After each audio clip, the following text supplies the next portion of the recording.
દેવની જય. રામચંદ્ર ભગવાનની જય.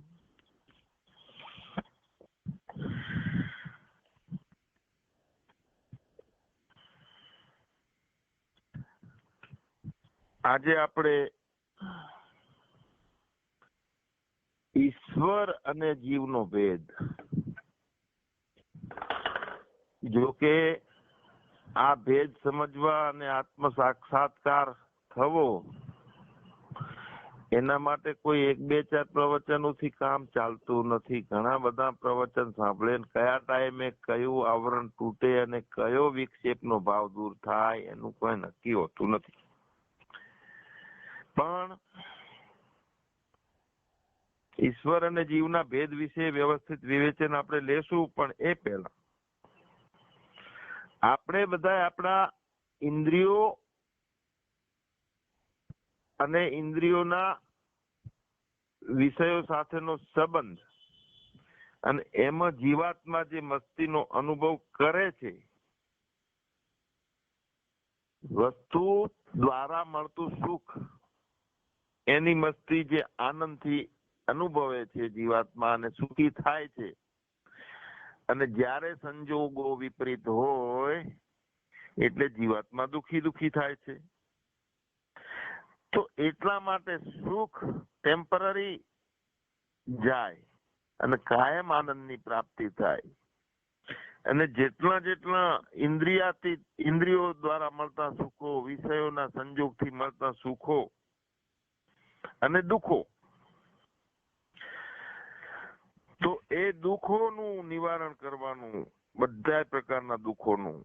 અને આનંદ તો મળે છે પણ ટેમ્પરરી મળે છે, તો એ કાયમી આનંદ. એનું સરનામું ક્યાં છે? એ આનંદ કઈ દુકાન ઉપર મળે છે, કઈ બજારમાં વેચાય છે? તો અહીંયા મસ્તી, ઇન્દ્રિયો દ્વારા મળતી મસ્તીને ગુમાવ્યા વિના હસ્તી નહીં જડે. એ રીતે કંઈક પ્રાપ્ત કરવું છે તો કંઈક બંધનમાં બંધાયા વિના મુક્તિ નહીં મળે. મુક્તિ મેળવવી છે ને, તો આ જીવાત્માને સંયમિત કરવો પડે. એટલે જો પોતાનો અનુભવ કરવો હોય તો એ જ રીતે આંખો મીંચી લીધા વિના જ્યોતિ નહીં જડે અંદરની. એ જ રીતે ઊંડાણે ઉતર્યા વિના મોતી નહીં જડે. ઊંડાણમાં ઉતરવાનું છે. કેમ કે પ્રભુ, મારે તને જોવો છે, તું દેખાતો નથી, મારી સાથે ઓતપ્રોત રહેલો હોવા છતાં હું તને ગોતી શકતો નથી. અને તારું પણ એવું બધું આ જગતની માયા એવી બનાવી દીધી છે કે આ જગતને એવું લાગે છે કે તું છે જ નહીં, જડતો જ નથી.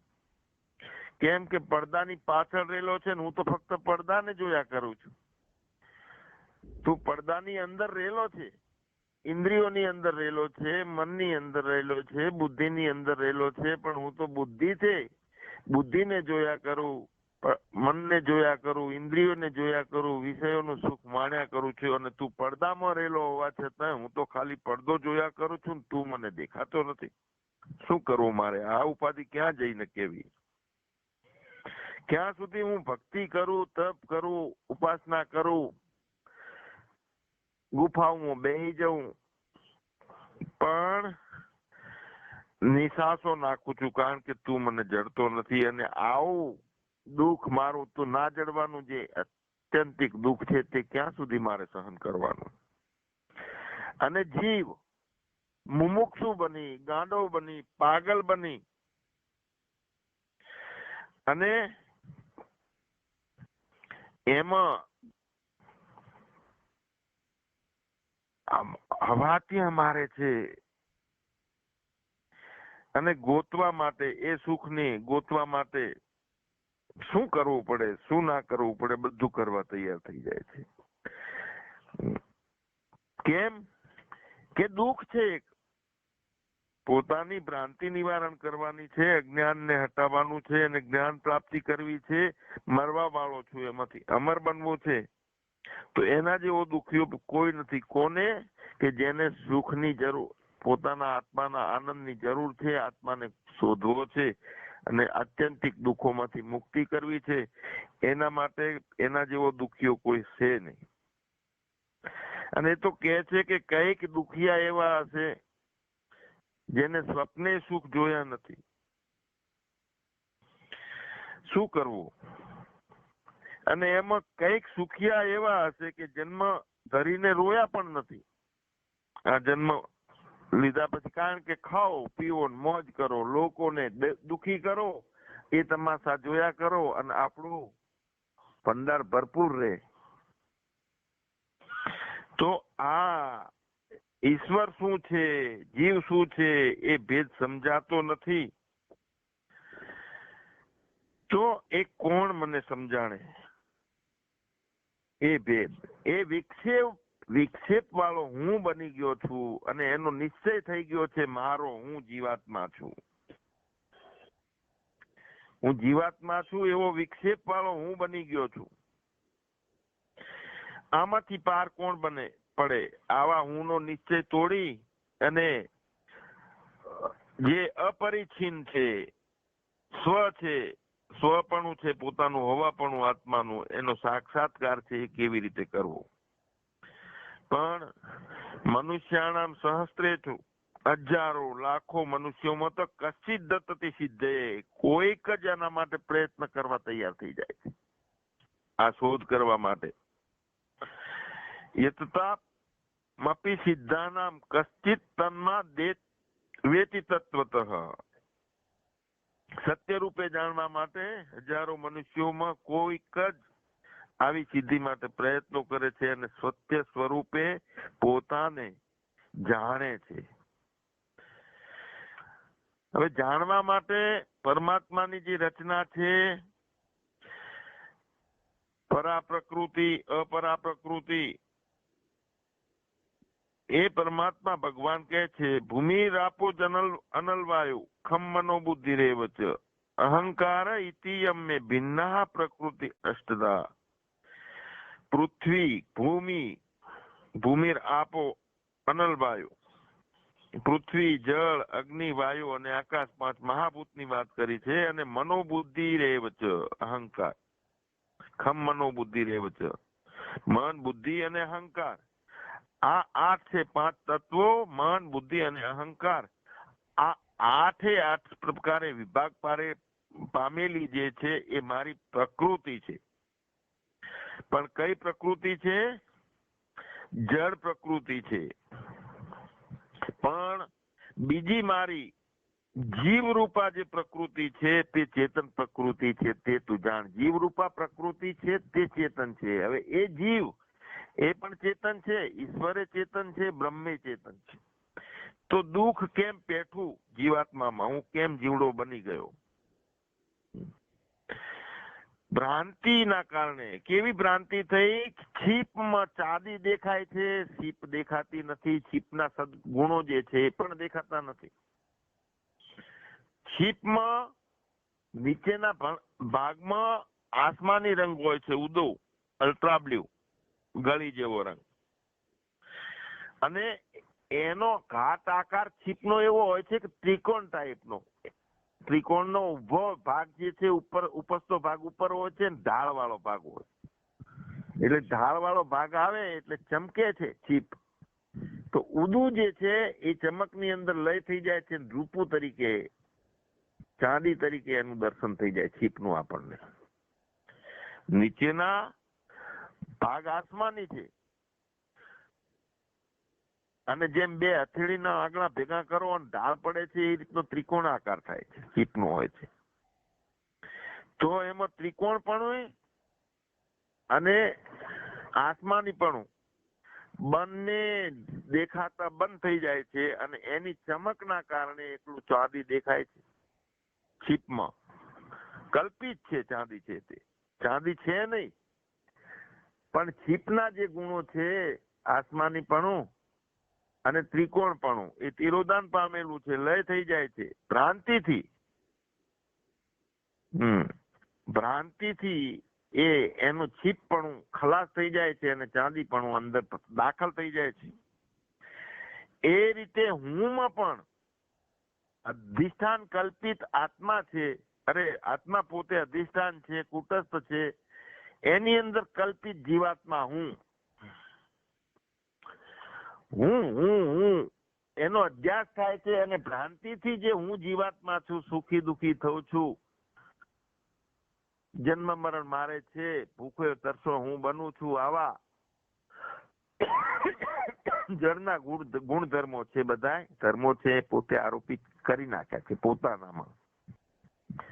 અને એ આરોપિત કરવા માટે એક ઈશારો ગીતામાં કીધો છે ભગવાને કે સર્વ ધર્માન પરિત્યજ્ય, તે જળના ધર્મો ધારણ કર્યા છે ને, કે હું જીવડો છું, સુખી દુખી થઉં છું, હું ભૂખ્યો તરસ્યો થઉં છું, જન્મું છું, મરું છું. આ ધર્મો જે છે સર્વ ધર્માન પરિત્યજ્ય, છોડ બધા ધર્મો. કેમ ચોટી પડ્યો છે જળના ધર્મો સાથે? તું ઉખડ ત્યાંથી. મામેકમ શરણ વ્રજ, તું મને જાણી લે, મારા શરણે ચોટી જાય. અજ્ઞાનને ચોટેલો છે તે તોડ અને મારું સત્ય સ્વરૂપ જાણીને મારી પાસે આવી જા. તું સર્વ ધર્માન પરિત્યજ્ય મામેકમ શરણ વ્રજ, અને તું મારા શરણે આવીશ ને તો તારું અજ્ઞાન દૂર થઈ જશે. અહમ ત્વા સર્વ પાપેભ્યો, બધા પાપોમાંથી મુક્ત થઈ જઈશ, જન્મ મરણ માંથી મુક્ત થઈ જઈશ, અજર અમર અવિનાશી થઈ જઈશ. પણ તું મને ચોટી જા, મને પકડી લે. તારી અંદરથી તે અજ્ઞાનને પકડ્યો છે જીવડો બનીને ભ્રાંતિથી. તે રૂપો છીપને ભૂલી ગયો, એના ગુણધર્મો ભૂલી ગયો, રૂપો ચાંદી પકડી લીધી છે ભ્રાંતિથી. એમ તું કલ્પિત હું વિક્ષેપ વાળો હું જે છે જીવાત્મા હું છે એનો નિશ્ચય થઈ ગયેલો છે તને. એ વિક્ષેપ વાળા હું ના બદલે અપરિચિત વસ્તુથી, દેશથી, કાળથી કોઈ કાપી ના શકાય, કોઈ બાદ ના થાય, સદાય છે, સદાય રે, સદાય બધામાં રે અને ચેતન રે, એવો તું છે. એ અધિષ્ઠાન છે, એના બદલે કલ્પિત હું છું એમ તું બની ગયો છે. છીપમાં રૂપું છું, રૂપું ભ્રાંતિના કારણે ઉભું થયેલું રૂપું એ નામ છે. તે જ રીતે આત્મામાં ભ્રાંતિના કારણે જીવાત્મા છે એને હું કરીને હું એવું નામ પડી ગયું છે. એવું હું નામ છે. હું જીવ છું એવું ભ્રાંતિથી માનવું, તે જ વિક્ષેપ વાળો હું. અને એ વિક્ષેપ વાળા હું નો નિશ્ચય એટલો બધો થઈ ગયો છે કે સહસ્ત્રેષુ મનુષ્યાણામ, કેટલાય હજારો લાખો મનુષ્યોમાંથી કોઈક આ ભ્રાંતિઓ તોડવા માટે તૈયાર થાય છે. ક્ષિપમાં જેમ ત્રિકોણપણું અને આસમાનીપણું છે, એમ અધિષ્ઠાન હુંમાં, અધિષ્ઠાન ચેતનમાં, અધિષ્ઠાન આત્મામાં, કુટસ્થમાં અસંગપણું, આનંદપણું અને વ્યાપકપણું, વિભુપણું, સચ્ચિદાનંદ રૂપાય વિશ્વ ઉત્પત્ત્યાદિ હેતુવે અસંગપણું છે. કોનામાં? આત્મામાં. પણ અસંગપણું લુપ્ત થયેલું દેખાય છે એટલે તો જીવાત્મા બની ગયો છે. જેમ છીપનું ત્રિકોણપણું અને ઉદાસ જે વાદળીપણું લુપ્ત થયેલું દેખાય છે એટલે રૂપું દેખાય છે, એ રીતે આત્મામાં અસંગપણું એના બદલે પળે પળે સંગ દોષ કરે છે, જીવાત્મા બધે ચોટી પડે છે, માની લે છે પોતાનું. તો અસંગપણું આત્મામાંથી લુપ્ત થઈ ગયું હોય એવું જણાય છે. ભ્રાંતિ વાળો હું બની ગયો છે ને, ભ્રાંતિ વાળો જીવડો બની ગયો છે, વિક્ષેપ વાળો હું બની ગયો છે. તો સંગી છું એવું લાગે છે, અસંગપણું ખલાસ. એનું વ્યાપકપણું, તે જે સ્વભાવ છે તે પણ લુપ્ત થઈ ગયેલો લાગે છે. અને હું સીમિત છું, આ જીવડો છું, આ શરીરમાં પૂરાયો છું, એવડો જ છું હું. અને બીજા પણ બધા જીવો છે અને મારા હરીફો છે અથવા મારા સ્વજનો છે. તો અનેકત્વની કલ્પના ઉભી થઈ ગઈ છે. અનેક છે એટલે દ્વૈત ભાવ, બે પણાના ભાવો નિર્માણ થઈ ગયા છે. હવે એ બે પણાનો ભાવો ત્યાગી અને એક જ છું, વ્યાપક છું, આવું વ્યાપકપણું પોતાના મૂળ સ્વભાવમાં અધિષ્ઠાનમાં છે, પણ એ લુપ્ત થયેલું જણાય છે. કેમ કે સીમિતપણું જાય, નાનાપણું જીવપણું શરીરપણા સાથેના સંસ્કારો ખલાસ થાય તો વ્યાપકતાનો અનુભવ થાય આપણને. તો અસંગપણું છે, આનંદપણું છે અને વ્યાપકપણું છે. આ ત્રણેયના લુપ્ત થઈ ગયું છે. આનંદપણું ક્યાં લુપ્ત થઈ ગયું? કેમ લુપ્ત થઈ ગયું છે? ભ્રાંતિના કારણે આનંદ ખલાસ થઈ ગયો છે. મુખ્ય જે આનંદ છે, ટેમ્પરરી ઇન્દ્રિયોથી મળેલો જે સુખો છે, આનંદ છે, હર્ષ છે, તે ઉભો થાય છે ને જતો રહે છે. એટલે નિશ્ચય થતો નથી આપણને કે આ તો ફરી પછી માગે. એક વખત ગોટા ખાધા હોય ફરીથી યાદ આવે ગોટા ખાધા, એટલા વખતે ગોટાનો આનંદ આવે. આપણને ભ્રાંતિ થાય છે કે ગોટાથી આનંદ આવે છે, ખાવાથી આનંદ આવે છે, ઇન્દ્રિયોના સંજોગ થાય છે વિષયોથી એટલે આનંદ આવે છે. પણ ના, આનંદ પોતાનો સ્વભાવ છે. વૃત્તિ શાંત થાય છે એનો આનંદ છે. તો એ આનંદપણું પોતાના આત્મામાં, કુટસ્થમાં, અધિષ્ઠાનમાંથી લય થયેલું દેખાય છે. ભ્રાંતિથી એવું જણાય છે. લુપ્ત થઈ ગયું છે. એટલે તો બધા પડદા થયા છે માન્યતાથી ઉભા થઈને. અન્નમય કોષ, પ્રાણમય કોષ, મનોમય કોષ. હું શરીર બની ગયો, હું પ્રાણ બની ગયો, હું મન બની ગયો, હું બુદ્ધિ બની ગયો. આ બધી માન્યતાના પડદા બનવાના એના કારણે જે હતું એ ઢંકાઈ ગયું, અધિષ્ઠાન ચેતન. તો હું જીવ છું એવું ભ્રાંતિથી માની લેવું, તે જ વિક્ષેપ વાળો હુંનો નિશ્ચય. હું જીવડો છું અને એવું ભ્રાંતિથી માની લીધું છે. તો પહેલી તો એ વાત છે કે આટલા પ્રવચનો સાંભળ્યા પછી માન્યતા દૂર કરી અને હું જીવ છું એ ભ્રાંતિને આપણે તોડી નાખવાની છે. અને જો હકીકતમાં ભ્રાંતિમાં કોને જોવો છો તમે? જીવ છો તો ચેતનતાને તો જોવો જ છો. તો ભ્રાંતિમાં પોતે તો પોતાનો આત્માને જ જુએ છે. પણ આ છીપ છે તો એના સંબોધનથી છીપલાને જ જુએ છે. પણ વચ્ચે રૂપો દેખાય છે ભ્રાંતિથી. જોવે છે જોવા વાળો એ ટાઈમે દૂરથી દેખાય છે. જોવાનું તો છીપનું જ છે એને. પણ વચ્ચે ભ્રાંતિ એક ઊભી થઈ અને એને છીપના બદલે રૂપું દેખાય છે. જોવે છે તો છીપને જ. એમ જ્યાં જ્યાં તમે જુઓ છો ત્યાં પોતાના આત્માના સ્વરૂપને જ જોવાનું છે. પણ ભ્રાંતિ છે એ આત્માને જોવા દેતી નથી. અને અનેકતાનું જોવું એવું નિશ્ચય થાય છે. તો એવી ભ્રાંતિ હટે તો વચ્ચેથી જો એક જોનારો હું, એક જોવાની વસ્તુ છે તે છીપ, એ પણ હું છું. પણ એને આ કહી દીધું છે. કેમ? વચ્ચે ભ્રાંતિ પડી છે. છીપ છે તેને આ કીધી છે અને જોનારો હું છું એ દ્રષ્ટા, જોવાની વસ્તુ છે તે દ્રશ્ય. તો એક છે હું અને એક છે આ. તો હું અને આનો ભેદ જે છે, જો અહીં આપણે જીવ અને ઈશ્વરનો ભેદને મટાડવાની વાત કરી છે. હું મને આત્માનંદ માનું છું અને હું સામે પારુલને પારુલ માનું છું, આ માનું છું, અલગ માનું છું. તો એક ભેદપણું જે ઊભું છે મારામાં અને પારુલમાં, મારામાં ને રાજુમાં, મારાનો હિતેશનો, વચ્ચે બે પણાનો ભાવ ઊભો થઈ ગયો છે. એ જ ભ્રાંતિ, એ જ વિક્ષેપનો ભાવ. આ ભ્રાંતિ ઉડાડવી કેવી રીતે? એ ભ્રાંતિ ઉડી જાય તો હું જે કહું છું એમાં પોતાનું સ્વપણું તો છે ને, હોવાપણું પોતાનું. અને પારુલને હું તું કહું છું, તું. તો એમાં પારુલનું સ્વપણું છે. તો અહીંયા મારું સ્વ અને પારુલનું સ્વ વચ્ચે હું અને તું બે ઉડી જાય ને એટલો સ્વ રહે તો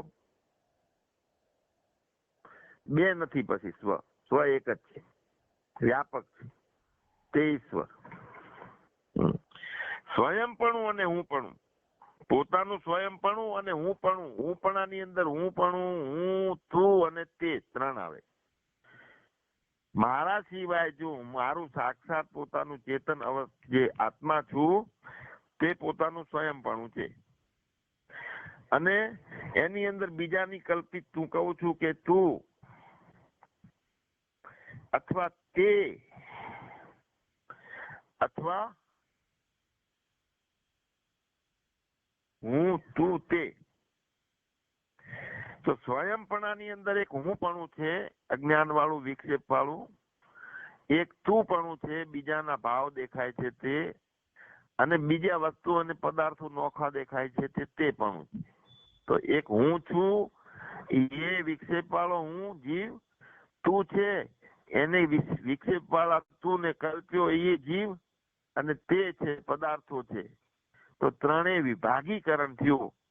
તો એમાં સ્વયંપણું એ સામાન્ય છે, અને હું તું અને તે વિશેષ થાય છે, જણાય છે, નોખું થાય છે. જે રીતે તે છે તે એટલે એને આપણે પોતે કહીએ કે એ આ સાવરણો છે, આ ઓછાળ છે, આ કુર્સી છે, આ ચણા છે, આ સિંગ છે. તો આ એની અંદર વ્યતિરેક જેટલું હોય તે કાઢી નાખો. ચણા, સિંગ, સાવરણો, ઓછાળ, આ બધું નોખું નોખું વ્યક્તિગત ધારણા થઈ, એ વ્યતિરેકને કાઢી નાખો. આ સાવરણો છે, સાવરણો ઉડાડ્યો, વ્યતિરેક શું છે? નામ. આ ચણાને ઉડાડી દો, મૂકી દો. આ સિંગને ઉડાડી દો. આ ઓછાળને મૂકી દો. આ ખુરશીને કાઢી નાખો. તો આ છે તે અન્વય રહે છે. હવે ભાવો બધા વ્યતિરેકના છે, એ નોખા નોખા ભાવો છે, ઉડાડી અને વ્યાપક ભાવ આનો છે, આનો. હવે આનો ભાવ છે તે વ્યતિરેક ઉડાડી અને આ અન્વય રીતે રાખ્યો. હવે હુંની અંદર અને તું અને તેની અંદર વ્યતિરેક ઉડાડવાનું છે અને અન્વય રાખવાનો છે. હું છું, જોજો. હવે હું છું એની અંદર એક છે અધ્યાસ વાળો હું, અને એક છે સ્વયં ચેતન અનાદિ અસંગી. તો હું છું એની અંદર વાચ્યાર્થ હું એટલે જીવાત્મા હું, આત્માનંદ હું, પારુલ હું, હિતેશ હું, રાજુ હું. આ બધા નામ સાથે હું જે છે એ વાચ્યાર્થ છે, વાણીમાં આવે છે. પણ એક સમજમાં એક પોતાનો જે હું આવે છે, ચેતન હું, એ વાણીમાં નથી આવતો. તો વાચ્યાર્થ હું છે તે બધા વ્યતિરેક છે, વ્યતિરેક. તેને ઉડાડી દઈએ. હિતેશ માંથી હિતેશ અને હિતેશની માન્યતા કાઢી નાખો. રાજુ માંથી રાજુ નામ અને રાજુની માન્યતા કાઢી નાખો. મીના માંથી મીના નામ અને મીનાની માન્યતા કાઢી નાખીએ. તો હું જે સ્વયંપણું જે છે એનું સચ્ચિત, એનું સ્વયંપણાનું લક્ષણ કયું? સચિત ને આનંદ. તો એ લક્ષણને ધ્યાનમાં રાખીને એનું સત એટલે પોતાનું હોવાપણું, ચિત એટલે પોતાનું ચેતનપણું, અને આનંદ એટલે પોતાનું અસંગીપણું. તો આનું લક્ષ કરીને સ્વયંનું લક્ષ કરવાનું છે.